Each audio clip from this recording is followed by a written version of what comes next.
The research is out there. As you look at all those books on the back of your shelf right there, it's all right there. And go find that solution, empower yourself, repair your mitochondria, and watch what happens. It's a phenomenal change that I've seen in so many people over the years. It's exciting. Let's ditch the quick fix and dive into today's conversation. Welcome, everybody. My guest today is Al Sanchez.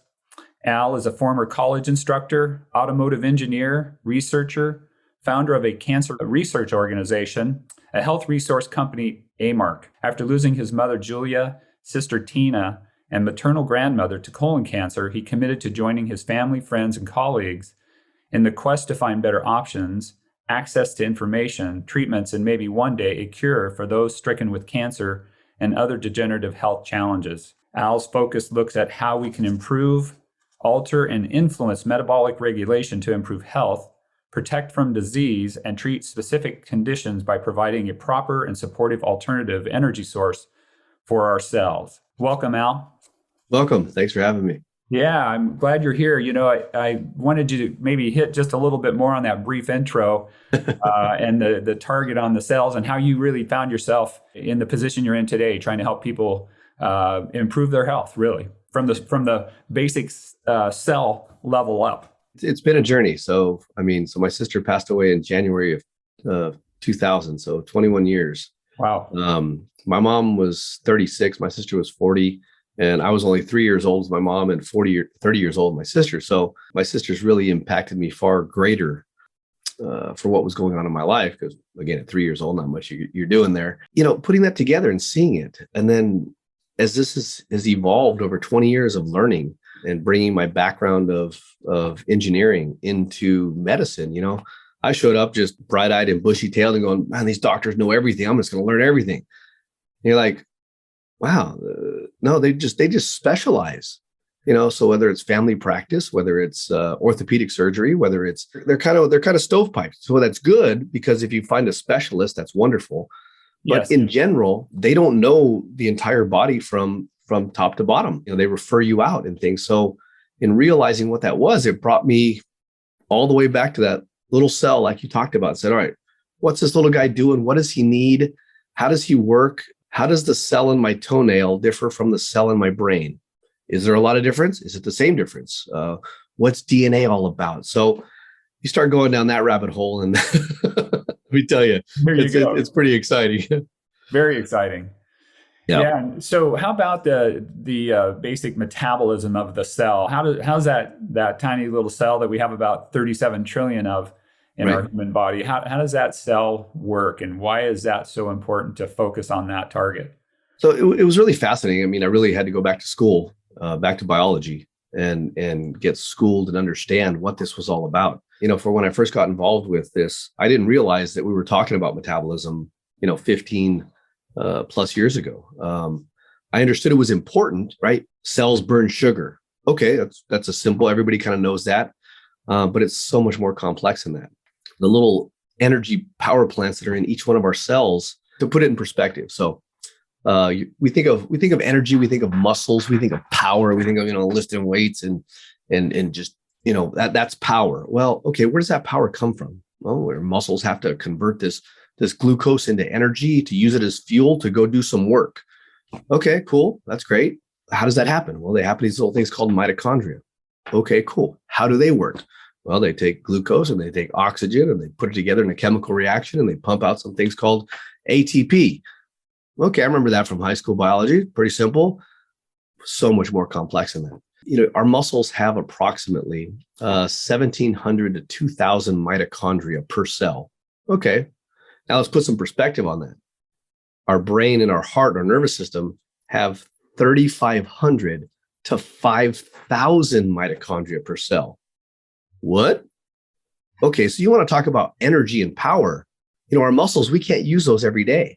But guess what? Our heart constantly beating, our electrical system constantly going, whether we're awake or whether we're asleep. Okay, that's pretty interesting. So that really drove me down this path of like, okay, well, how does that differentiate in a liver, in a pancreas, in your toenail? Okay, well, then how does that relate to then when you get an injury or an illness and your body repairs itself? It needs more energy. What's the immune system all about? hey, we get sick, something happens, we get signals sent out, energy has to get produced to go drive these killer NK killer cells, these T cells, these B cells. Oh my God, it all comes down to energy, right? Yeah. So it's like, bing, bing, bing, lights are going off left and right. And I'm like, oh my God, so literally for the past 10 to 15 years, close to, that's what I've been just in that grind of looking at that going, but look at that, but look at that. So wow, this is some complex stuff. And no one really knows it. And that's okay, but we're all learning it. I was reaching out to the different doctors and researchers that, have PhDs and masters. And this is what they do is they're living and studying these little mitochondria and just digging up information. And then you start putting together and you see what inflammation relates to that and what oxygenation relates to that and what, NF kappa B and all these little markers in these signaling molecules and vitamin C and glutathione. And you're like, OMG. All right, I need a bigger wall. Yeah, that's definitely true. I'm liking kind of the direction. I think a little bit as you're saying this, it's leading into, you touched on illnesses and injury. I think a lot of us believe that the illness is what impacts the cell, not necessarily the cell being vulnerable to the illness. There you go. It's kind of the chicken and the egg kind of conversation, right? Correct. And so it's one of those things, if we could paint some kind of an analogy, in preparation for, being exposed. We're going to be exposed to a hot weather on a hot sunny day in Arizona. We're going to be exposed to cold weather on a cold day in Fairbanks, Alaska.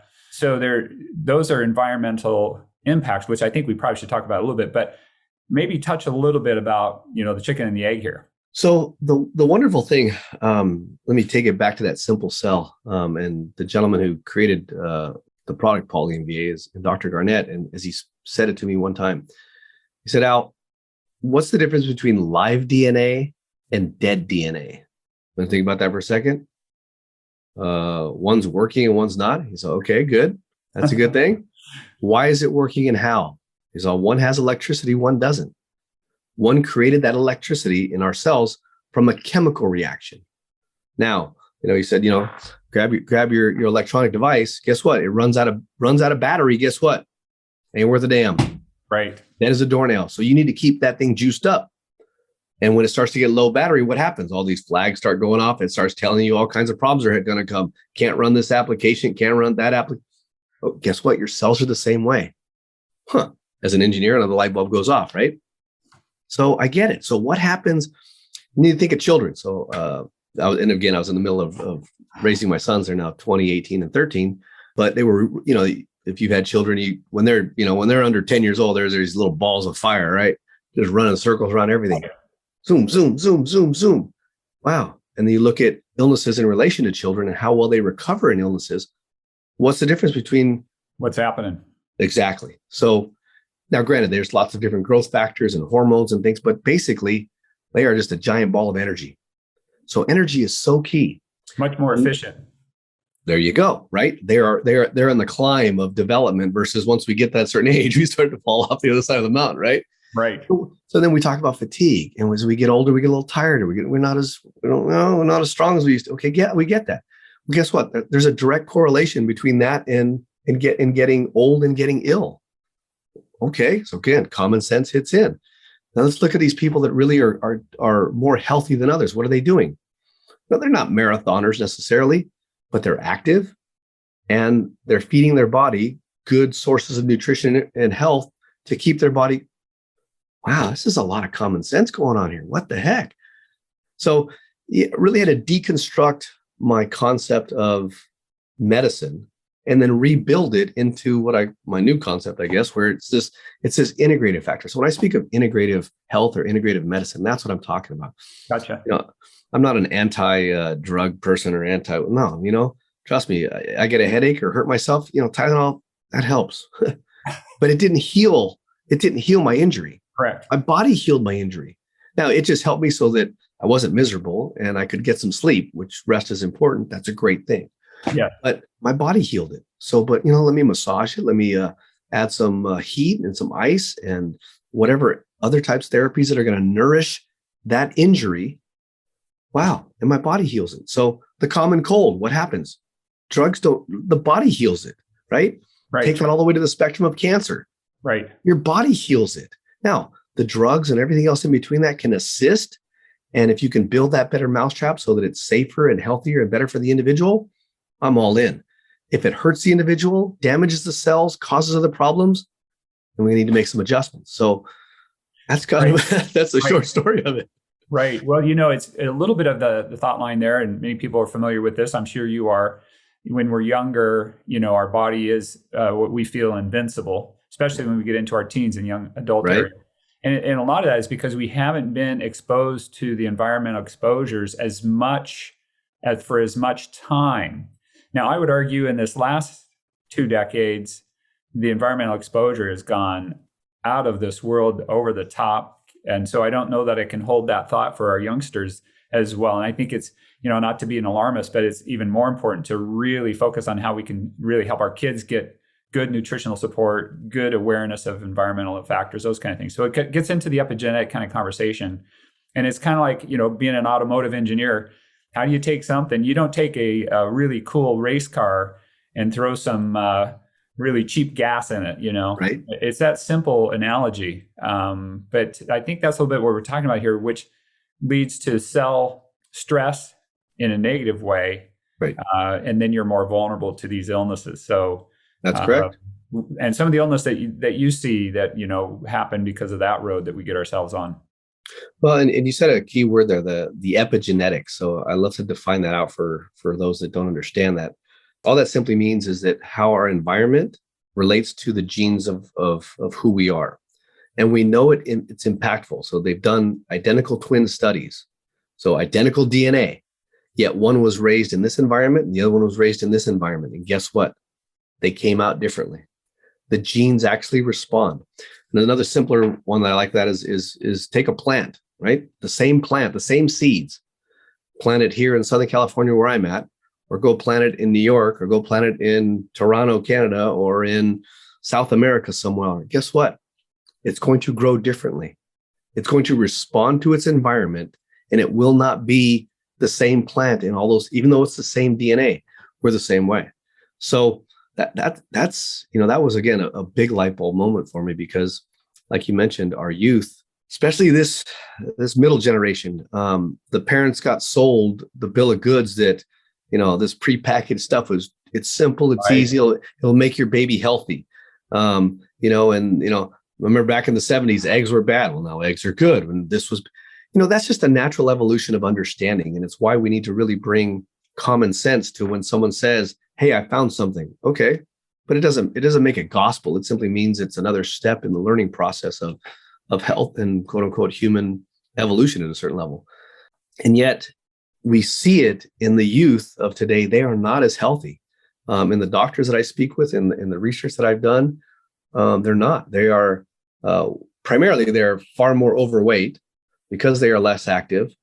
And then you compound that with any of the other toxicities and environmental pollutions that they've now they're living in now, that it's different than it was in the 70s and the 80s, and what's going on now, and the plastics and all the stuff that we're learning about. And we didn't know, not like we were doing it on purpose, but once we do know, in my opinion, plastic should be outlawed, period. There's not a good plastic unless it's a durable one that, that can last or what have you. But the stuff in food, the stuff right. that's in constant, that we're taking and directly taking from a plastic bottle and then putting that into our bodies, we got no concept of it. Right. And a lot of it may turn out to be safe, but now that we know what we know, how can we take that chance with our children and our grandchildren? I can't personally, and I don't. So right. I'm done with it. But there's so many billions more that have no concept of it. And we're reaping what's being sowed. And that's hard to see when you see people suffer in health because of that. And yet they didn't know. And we don't have anybody to blame except for ourselves. It's like, darn, that's a tough one. Yeah. A lot of exposures. I think, some of the studies I'm familiar with say that, chronic childhood disease is up from 12% in the mid 80s to about 54% now. And a lot of that's from various exposures. So bringing that to, some of these illnesses, and we start off the interview, kind of referring to your family history with cancer. And A lot of people kind of believe that there's more of that genetic connection, which I believe there are some genetic connections, but ultimately what we're talking about here is every human on the planet is really vulnerable to these things depending on their environmental reality. You can have a lot of close family connections and commonalities in illnesses. And a lot of that's not just a genetic thing, but the epigenetic thing. You know, I'm in the same environment, I'm exposed to the same things. So when it comes to cancer and at the cellular level, or Lyme's disease, or chronic fatigue, or pre or post COVID, or you fill in the blank, a lot of that just really comes down to the immune system, right? You kind of touched on that a little bit earlier. So, yeah, that's a great segue into that, because I like fatigue just in general, and I think most people can really get a good picture of you if you say someone who has cancer and has fatigue. And now they have a really good picture when you say you have COVID and you have fatigue. Okay. And then I want to just say everybody's probably exerted themselves way too much at one point in time in their life. They worked out way too much. They ran 10 miles when they should have only ran 5, and they were fatigued. So we have a cancer fatigue, we have a COVID fatigue, and we have a physical drainage of a fatigue. At the end of the day, it's the same fatigue, right? You're still going to be tired, you're a little cranky, and want to just curl up in a ball and go to sleep on the couch. Interesting. And yet each one has 3 different sources of that fatigue. So that's why we were talking earlier, the downstream event of that fatigue, just stay focused on the cell. Okay. And that takes me directly back to metabolism, which takes me back directly to the mitochondria, which takes me right back to what these little babies need to stay healthy and hardy and strong. All right. Now I got my map. So as an engineer, when I put that hat on, I'm going, there it is. Let's troubleshoot it. Let's go right back to the source. I'm not going to worry about, if I want to take care of the pollution downstream in the lake, I better take care of it upstream in the river where it's coming from. So let me go to the source. And the source is the mitochondria. And the source is what's going to kind of protect us, as you just mentioned, our immune system. When you say immune system, what do you mean by that? Right? Is your immune system on right now? Absolutely. Right? Is it operating at 5%? Or is it operating at 100%? Do you know? Good question. Right? So we don't have that. I mean, I wish it was like our car gauge. You go, oh, look, we have half a tank. Okay. So, right. So when we quote unquote get exposed to something, was our tank at a quarter tank or was our tank at 3/4 of a tank? And I think more people have now seen what's going on here, especially in this past 2 years with the pandemic. Why is there such a disparity of those that are staying healthy and those that are not? Mm-hmm. Well, guess what? And clearly, as we've come to see up to this point in time, a vaccine hasn't been the answer, right? It could be part. It could be part of a little bit of a solution for a certain part of the population. Part of the population, exactly. But as a blanket across, no. That's not using common sense. That's not even using good research and science to approach a situation to truly find a solution. So, all right, all that aside, let's get back to focusing on that immune system. What does an immune system need? And if you ask most people, they're going to be like, oh, it needs vitamin C. You need zinc. Okay, you got 2 out of 100. That's good. How about glutathione? How about vitamin D? How about some amino acids? How about B complexes? How about, all the vitamins from A to Z? So a little chromium, potassium, let's go right on down the list. And so the ones that study immunity and really understand that relationship, and that's going to be different for you as it's going to be different for me, as it's going to be different for the 12-year-old. Right. So yet common ingredients, but when and where for postmenopausal, premenopausal women, post men in their 60s versus young men in their 30s, who's got this much testosterone versus that. Now we start having to adjust the recipes accordingly. And this is where you find the medical professionals that understand that. And then they can take care of you and quote unquote, treat you accordingly. Perfect. Yeah, especially when they've gotten a little bit deeper into biochemistry. And that's not my favorite subject. So I enjoy continuing to learn on it. And so that kind of leads me into, you've spent a lot of years developing a product to address, the mitochondrial health, the metabolic health of the cell. And I'm in agreement. I usually try to tell my patients, at the very minimum during this time of year, been saying this for 25 plus years. Hey, these are the things you should be boosting up, especially in the Northwest where I'm at. Right.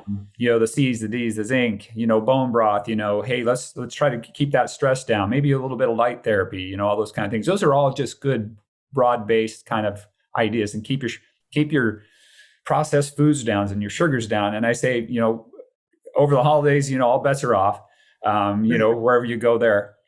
But that said, there are some products, and I think you've developed one that, kind of addresses, a broad spectrum of metabolic health at the cell. So why don't you kind of share a little bit about that? And then maybe we can kind of get in and, to the different demographics that you mentioned, the geriatric versus the teenager. And the product that you're referencing there is by the name, it's called Poly MVA. And it's kind of a funny name. Everyone goes, Poly MVA? What are you talking about? Poly MVA? It's a weird one. Well, it kind of came out of what's in the product, actually. Whereas poly means multiple, so that's the unique complex that's inside it. And the MVA stands for minerals, vitamins, and amino acids. And by no means is it the complete version, like a complete multivitamin that you get in one of those. But what it does is it targets very specifically mitochondria and the pathway of that conversion. Without getting into way too much chemistry, if you think of a fire, right? It burns. Let's say we're gonna have a wood fire outside. Well, we got to generate. That's our fuel. Okay, so just like glucose and food and sugars that we eat become our food. You have to burn that food. And what does it need? It needs oxygen. Well, guess what? Our mitochondria need oxygen. We burn the glucose to generate the energy, but it's not in the sudden explosion like a fire is, or like a firecracker. It just doesn't release all that energy at one time. It has to be released slowly. So mitochondria have this little mechanism that's called a chain, and it just passes this energy down, and it uses oxygen at each point of the chain, and it jumps in to regulate this energy so that we can get a nice energy flow. Think of the electricity in your house. Technically, the voltage on that electricity is approximately 110, 120 volts in the average household. Well, go to your power line and it's 440 volts. Well, you couldn't stick 440 volts directly into your cell phone. Ultimately, it gets broken down to about 5 volts for this little thing.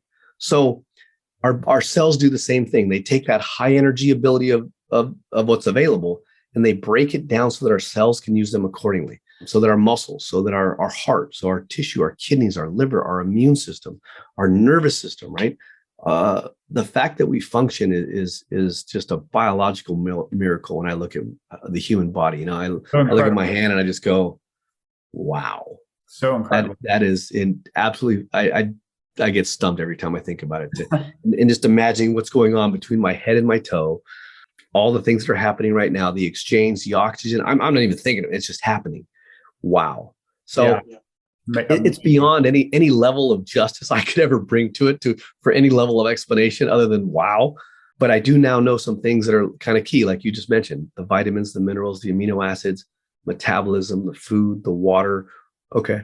It makes it so much easier for me to quote unquote take my 10 supplements a day and my poly, and I'm not missing out on having any junk food anymore, because why would I want that? Right. It just doesn't even register in my brain necessarily. Now, do I enjoy a Dorito chip? I do, but I don't eat the whole bag like I used to. Right. So, it's just having that awareness is, and that's what I try and do. I really appreciate what you're doing is we're just raising this level of awareness for everyone so that they can understand that they have the power, and the research is out there. As you look at all those books on the back of your shelf right there, it's all right there, and go find that solution, empower yourself, repair your mitochondria, and watch what happens. It's a phenomenal change that I've seen in so many people over the years. It's exciting. It's amazing. The rabbit hole I could go down that you just started would take us off onto a whole nother conversation, but the body's incredibly complex. It's, for me, a designed significance. And I think one of the challenges we fall into this trap in our culture is we keep thinking that, the scientist is going to come up with a better mousetrap than what we got going on in our body. And that, there's something better than good nutrition. And There's a fancy pill. And that's a little bit about what this podcast is all about. We're trying to say, hey, let's use that medicine very judiciously and wisely. Because, I busted my finger here. This little guy doesn't like to straighten up about 4 years ago. And man, I was happy they had some morphine to take that pain down and do the surgery and put those little Humpty Dumpty pieces back together again. But essentially, we're always looking for something that's this magic pill or potion, not really realizing how amazing our cellular activity is going on automatically, like you were sharing. And it just needs some good old-fashioned nutrition and rest and those kinds of things. Now, the Poly MVA, I understand, has got a unique chemistry structure. So how does that really fit into how it affects the cell? Well, so what Dr. Annette was able to create, discovered, and develop was the fact that he took the primary, what does the heavy lifting, as I call it, and does a lot of people say, what's the magic in poly? It's the fact that he took alpha lipoic acid, he took thiamine, and he married them together. And so now they're together and they're natural cofactors. So if you took some alpha lipoic acid, you took some thiamine, they get into your body, they're great little partners. They love to help each other out from a chemistry perspective. They exchange electrons very easily. And that's a wonderful dance that they do. But if there isn't any B1 and there's just alpha lipoic acid, well, it's good. Or vice versa, there's B1 but not alpha lipoic acid, not as good. The miracle and what the cool thing with Dr. Ed is he bonded them together. So now that they're bonded, they have to go together with each other. Where this one goes, that one goes. So they can always do the work, more work together as two than they can individually as one. And that's what we call the lipoic acid mineral complex. Okay. So he bridged those together, and that's what drives that metabolism in the mitochondria. Very nice.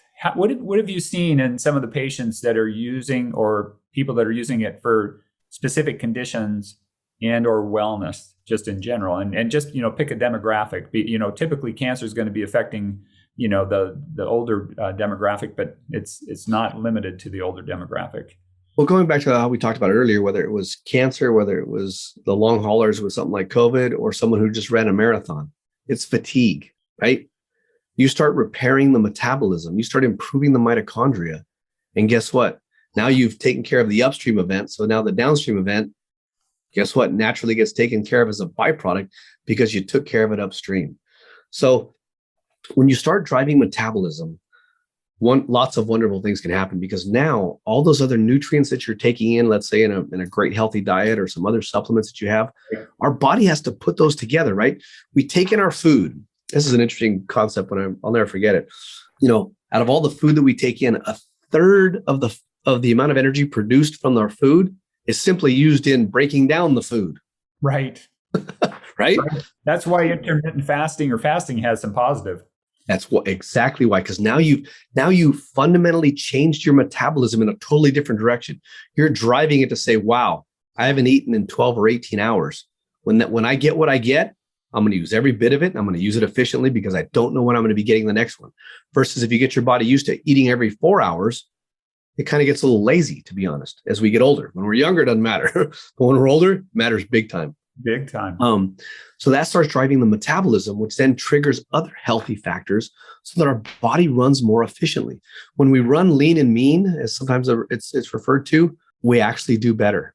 And so you take that along with how our body works in general, it has to put together all. So we ingest this food, we break it all down, it gets absorbed in our digestive system, and it gets into our bloodstream. Now what? It floats around. Okay. Hopefully these cells are open to it. Hopefully it's nice, good, healthy stuff and not chemicals and toxins. Our cells take it in. Cool. What do I do with B vitamins? What do I do with amino? Oh, I got to start putting these together. I got to fix that. Oh, that cell wall's a little leaky. Oh, I got to turn my immune system on. Hey, bring me some more vitamin C and some more vitamin D. I got to get this thing revved up. What? I'm out of vitamin C and vitamin D? Oh, crud. What am I going to do now? Well, I guess my immune system now drops down. It can't respond because I don't have the necessary ingredients to do so, let alone on the other side of the equation. Now you got the metabolism. All these things putting together, the immune system, the digestive system, the muscle, anything, it needs energy. Yeah. Where's it getting it from? Mitochondria. Yeah. There you go. I give it. So, and yeah, kind of trying to summarize that a little bit, the brain, as a matter of fact, uses 20% of the energy as well. And so you digestion and all those things. So yeah, kind of in a summary way, and help me out if I'm not on the right track here, but the cell is more vulnerable as we fatigue it. And we do a lot of that fatigue based on the choices we make, the exposures we're kind of subjected to, even if we don't make them.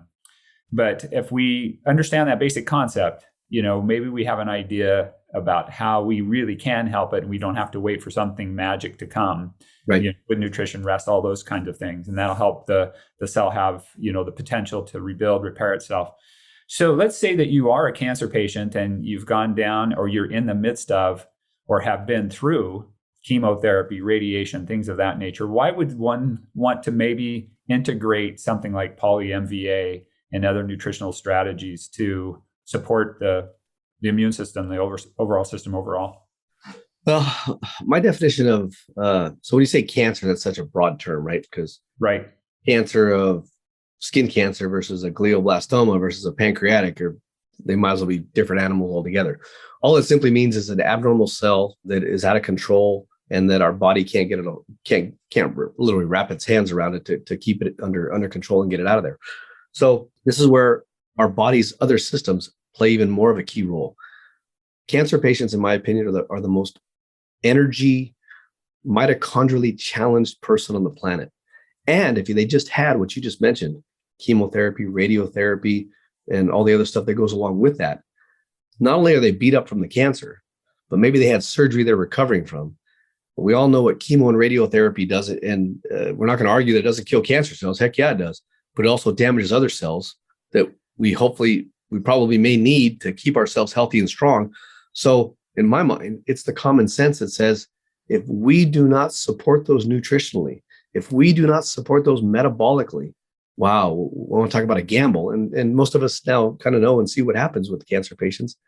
We lose most of them. That's the reality of it. If you look in the research and watch it over the past now 50 years of cancer research, how they've changed. Are we getting better? Yeah. But we're not there yet, not by any means. And at least the ones that I've seen in the cases that have been written up and documented and tracked, when you integrate, as I mentioned earlier, now you have a better mousetrap for at least keeping that patient cognitively and mentally in the game. Because that's the other factor we kind of haven't even touched on with the human experience. The power of the mind is huge. When I was younger, I was about 10%. Then I got my 30s and 40s. I was like, maybe 40, 50%. Now, dang, 80, 90%. What we can do by the power of positive thought and how that actually impacts us physiologically. OMG, I have just been blown away with the power, because think about that, what it does in our mind to then our neurological system. Our breathing changes, our heart rate changes, our skin temperature changes. Oh, well, I guess I got to put this back in the mix too. So when you start, I don't want to say taking control, but when you start having an impact on your own health, taking responsibility for it, I guess would be a better word maybe, that in itself is if I believe that in here is the elixir of life. Wow, I'm drinking the elixir of life and I get to do it every day. How cool is that, right? Yeah. Okay. So be it. If 20%, as you well know in research studies, 20% is placebo effect in human studies. They have to discount 20% of it because just a placebo effect. And for all of us that have raised kids, we know exactly what we're talking about, right? Yep. Oh yeah. Here's this is the little pill to make you feel better, son. Okay, thanks, Dad. And a little sugar pill. You feel good? I feel great. Have a nice day. Who cares? If 20% does it, then here's to the elixir of life, right? Yeah, and we'd have to go down a little bit of a road we don't have time for, but the psychosomatic effect, and good or bad, right. So once you start having increased depression and all the different things, and you get the cancer diagnosis, you get all these things, you start generating the negative chemicals in your body because you're having different mental impact. I know one study blew me away, where you're, just if you just concentrate on weightlifting. That's right. You're going to start to change the dynamic at the cellular level for your muscle tissues. Just, people say, hey, years ago when I did a lot of weightlifting, hey, you focus on that bicep, focus on it. And that's a good thing, right? Right. But really, you don't have to focus on just a single muscle. You can focus on just the whole body, and it starts changing the physiology. So the mind, I agree, it's just amazing. So that said, kind of getting close to wrapping up here, but I did want to touch on children. What about children using something like Poly MVA and or those other type of nutritional things? Especially, we talked just briefly about the exposures kids have today. When you consider all the EMF and all the other poor food quality that's out there. My first thought of children is with my own is, parents, you're their protector. Be their protector. and draw a line in the sand with it. There is no protect your children, period. Whatever you believe and think is the best for your children, do it so, because they don't know what they don't know, as well as I didn't know what I didn't know. And I can look back at my elders and my father and say thank you, even though I didn't like it at the time. So that's the first most. Secondly, as far as nutritional support and the dietary supplements and Poly MVA for children, personally, my children have been on it since they were in utero. Okay. So there you go. Again, but with children, always check with your physician. You got to go down that route because these haven't been tested, yada, yada, yada, et cetera, et cetera. But use your common sense. There's plenty of research and literature out there. Find your doctors that really understand children physiology. I think this exposure in these past 2 years with this craziness of everybody being so fearful of a pandemic. And I want to touch on that real quickly, because you want to see what fear has done to people's mindset and caused so many other issues than, in my opinion, what the pandemic has caused. Atrocious, just a sad event. I'm hoping we can all learn from it and grow from this and realize the power of it, and we can come out of this better. That's my hopes and where I'm going with it. And with children, again, we're teaching them. They're learning from us. So monkey see, monkey do, right? I've had to eat a lot of crow as a father, because I said one thing and did another. And yes, and my children helped to say, no, Dad. Okay, gotcha. Good, thank you. So and that's great. That's the way that I was taught. Kind of, Dad says it, it's law. And I've really been able to grow in this age with myself, of realizing that my children have taught me maybe more than I think I ever taught them. Yeah, it's a humbling thing to say as a parent, but I'm proud of that, because I needed to grow as much as I needed to grow them up.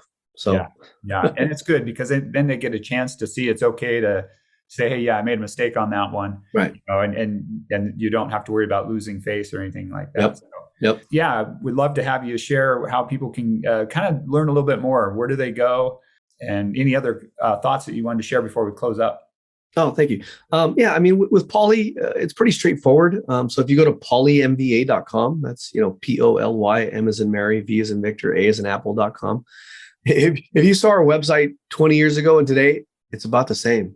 It's now understanding what Dr. Garnett had done in his research, because it's the same product. It hasn't changed.